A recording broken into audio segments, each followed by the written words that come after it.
There is definitely something to be said about wheeling a full-size rig out on the trail. You have this huge 7,000-pound truck that you're trying to maneuver on some of these super tight trails without any sort of body damage, without getting the belly pan hung up on some kind of obstacle, and there are just a numerous amount of challenges when wheeling a full-size rig. But after taking the Anthem Power Wagon up to this year's annual core event up in Copper Harbor, Michigan, we were pretty impressed with how well this thing really did out on the trails. However, there were some drawbacks that we're about to go through with you guys.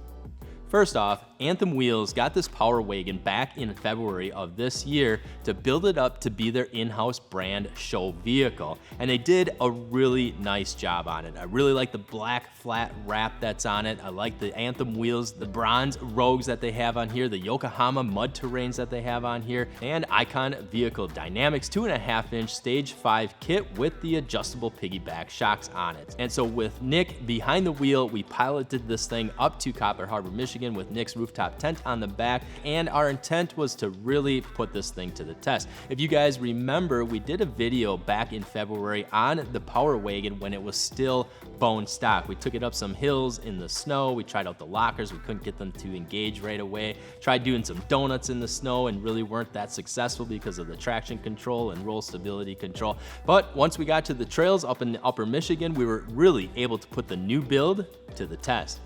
Now, to give you guys a little bit of an idea on how challenging the trails are up in Upper Michigan, they're really not too bad. Now, there are some areas up there that do get pretty challenging for almost all vehicles that go up there, modified or not, but most of the trails that we went on, there were some tight trails, some hard to maneuver trails, but there really wasn't any super extreme obstacles that we were trying to take this thing on. One of them being a rock face, basically, that was a pretty steep incline, but with Nick behind the wheel, he threw it in 4 low, kicked in the lockers, and with ease, without even slipping a tire, was able to crawl right up this steep rock face. And that was the first obstacle on the first day that we were there, and after watching that, we were already really impressed with the Power Wagons. Now, if you didn't know too much of the backstory behind the Power Wagons, they were originally developed in World War II to be more of a purposeful gear carrying sort of pickup utilitarian truck,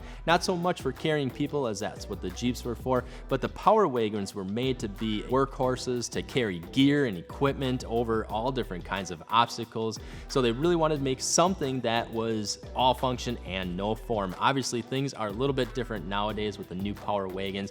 I mean, these things have a lot of creature comforts to them.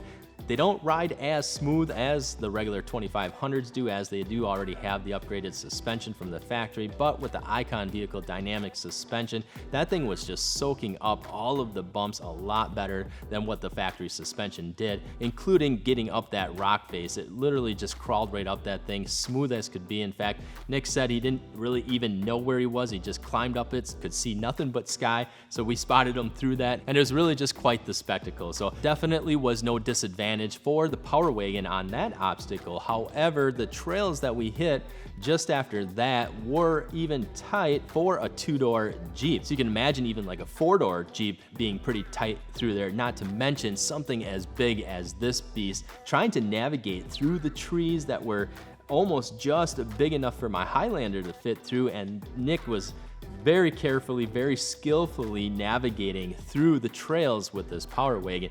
Well, I wouldn't recommend it for somebody who may be their first time out on the trails, but you can, with a spotter and just being really careful, you can maneuver these things through most trails. Just, you gotta watch all sides at all times, have eyes on the back of your head, and you can get this thing through some of those tight trails. Now, if you're really looking to do a lot of off-roading, probably wouldn't recommend something as big as a Power Wagon or a full-size vehicle to do that, although pages like Full Size Invasion on the Instagram, it's awesome seeing those guys bring some of those rigs through some of those obstacles that we watch them go through. It's just absolutely incredible. But if you are really looking to do a lot of off-roading, more than just going to the job site or more than just hauling logs out of the woods, well, then maybe a Jeep or a mid-size vehicle or a Tacoma or something like that may be the way to go. You got to remember too, guys, that not only are these full-size rigs huge in diameter, in the outside diameter for the width and the length of them, but the wheelbase and also the weight. Being a heavy truck like these, it's not as easy getting through some of those trails just because you have so much weight that you're trying to maneuver through the mud or up hills or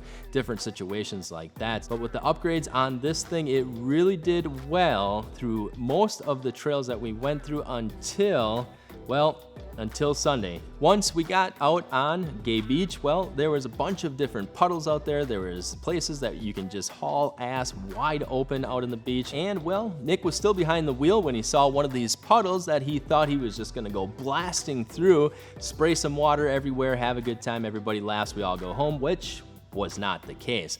Turns out, as soon as Nick hit that puddle, it was nothing but mud, and it was like quicksand, and right down he went. And that's where it gets into being a heavy vehicle.